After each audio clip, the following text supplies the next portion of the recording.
नमस्कार, आप देख रहे हैं द बिहार टॉप। मैं हूं आदेश पुरी। बीपीएससी 69वीं मेंस रिजल्ट और 70वीं सिविल सेवा नोटिफिकेशन को लेकर छात्र लगातार जो हैं वो पूछ रहे हैं कि आखिर ये परिणाम कब घोषित किए जाएंगे और नई बहाली कब तक आएगी। आपको बता दें कि अभी कुछ देर पहले ही बीपीएससी के सोर्स जो हैं काफी विश्वसनीय सोर्स हैं, उनसे हमें जानकारी मिली है। 69वीं को लेकर उनका साफ साफ यही कहना है कि हमने जो आरक्षण को लेकर नए नए जो अभी कोर्ट के ऑर्डर आए हैं उसको लेकर सरकार से मार्गदर्शन मांगा है, यानी कि उस पर सरकार को अपना जो है वो मंतव्य रखना है। आयोग के द्वारा जो है, क्योंकि बता दें कि 20 जून को पटना हाईकोर्ट के द्वारा नए आरक्षण को रद्द किया गया और 15 जुलाई को सुप्रीम कोर्ट के द्वारा ताती तत्वा जाति जो है उनको एससी कैटेगरी से हटा के ईबीसी में रखा गया।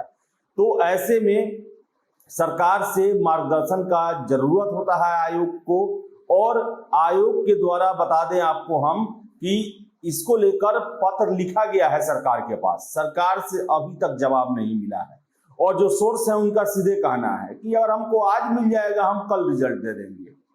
यानी कि अगर सरकार का जब हरी झंडी मिलेगा तो 24 घंटे के अंदर में हम 69वीं सिविल सेवा के मेंस के परिणाम घोषित कर देंगे। अब सरकार को यह फैसला लेना है, सरकार को अनुमति देना है, और जब वो अनुमति देंगे तभी हम ये काम आगे कर सकते हैं। इसके अलावा 70वीं सिविल सेवा को लेकर बता दें, उसमें यही कहना है कि 4-5 डिपार्टमेंट का हमने भी आपको बताया था कि उसका वैकेंसी जो है वो आया हुआ था बीपीएससी में, लेकिन वो नए आरक्षण व्यवस्था के तहत था और सीटें कम थी उसमें। और हमने आपको पहले भी बताया था कि सीटें कम है इसलिए आरक्षण रोस्टर का ज्यादा असर इस पर नहीं पड़ने वाला है। लेकिन आपको बता दें कि जो सोर्स है उनका कहना है कि अब फिर नए सिरे से वो भेजा जाएगा और अन्य जो विभाग हैं उनके द्वारा भी अभी रिक्तियां नहीं आई हैं। जो मेजर विभाग है, जो बड़े बड़े विभाग है जिनमें बड़ी संख्या में भर्तियां होनी है। तो हमने पूछा ऐसे में 30 सितंबर के परीक्षा को लेकर क्या स्थिति बनती है, क्या 30 सितंबर को परीक्षा हो पाएगी या फिर वो आगे के लिए एक्सटेंड होगा।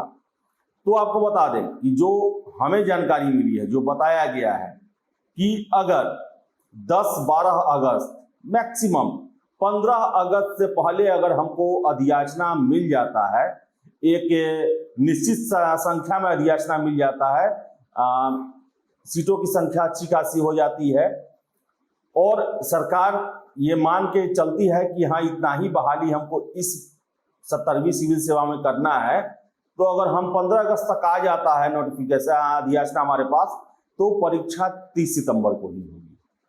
यानी कि आयोग का पूरा फोकस जो है वो ये है कि हम अपने कैलेंडर को गड़बड़ न होने दें।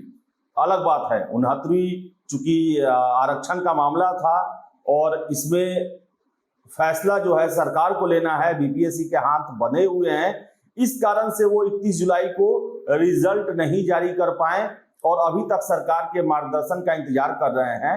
लेकिन बीपीएससी ने अपना रिजल्ट तैयार कर रखा है। बीपीएससी का रिजल्ट तैयार है 69वीं सिविल सेवा का। जैसे ही सरकार का आज्ञा मिलेगा, हरा झंडी मिलेगा, वो रिजल्ट जारी कर देंगे और 70वीं सिविल सेवा 15 अगस्त डेडलाइन है। और बता दें सोर्स का कहना है कि 15 अगस्त से देरी होगा तब परीक्षा 30 सितंबर को होने की संभावनाएं न के बराबर है, तब नहीं होगी। लेकिन आयोग ये पूरा कोशिश में है कि 10-12 अगस्त तक अगर अधियाचना आ जाता है, सीटों की संख्या अच्छी खासी हो जाती है, तो हम नोटिफिकेशन निकाल देंगे और नोटिफिकेशन निकालने के बाद 30 सितंबर को ही पीटी परीक्षा होगी। ऐसा जो है वो हमारे विश्वास सूत्र का कहना है। लेकिन अब इसमें सबसे महत्वपूर्ण है कि क्या अगले 8-10 दिनों में अधियाचना जो है वो बीपीएससी को आ पाएगी। क्या सरकार ने निर्णय ले लिया है कि हाँ अब इसी आरक्षण रोस्टर के हिसाब से बहालियों को करना है, और क्या उसके लिए अन्य विभागों को भी सरकार के द्वारा मार्गदर्शन दे दिया गया है, ये सबसे बड़ा प्रश्न है। तो देखिए क्या होता है। संभावनाएं जो हैं आपको बता दें 30 सितंबर को लेकर अब कम होते जा रही है, क्योंकि आपको बताएं कि जो रफ्तार है 70वीं सिविल सेवा परीक्षा को लेकर, और सरकार जिस तरह अभी सुस्त फैसले ले रही है, उससे ये संभावनाएं बनती हैं कि 30 सितंबर की परीक्षा कम ही चांस हो पाएगा। लेकिन एक चीज और है कि बिहार है, बिहार में आपको पता है कैसे शिक्षक बहाली लिया गया। जब सरकार को जल्दी जल्दी में करना होता है तो फिर वो किसी तरह सब कुछ करवा ही लेते हैं। तो ऐसे में आप 30 सितंबर पीटी का डेट मान के चले, तैयारी में लगे रहें। अगर 15 अगस्त से पहले नोटिफिकेशन नहीं आता है तो परीक्षा होने की संभावना 30 सितंबर को कम बन रही है। तो फिलहाल इस वीडियो में इतना ही। वीडियो पसंद आए लाइक शेयर करें, हमारे चैनल द बिहार टॉप को सब्सक्राइब जरूर कर लें। धन्यवाद।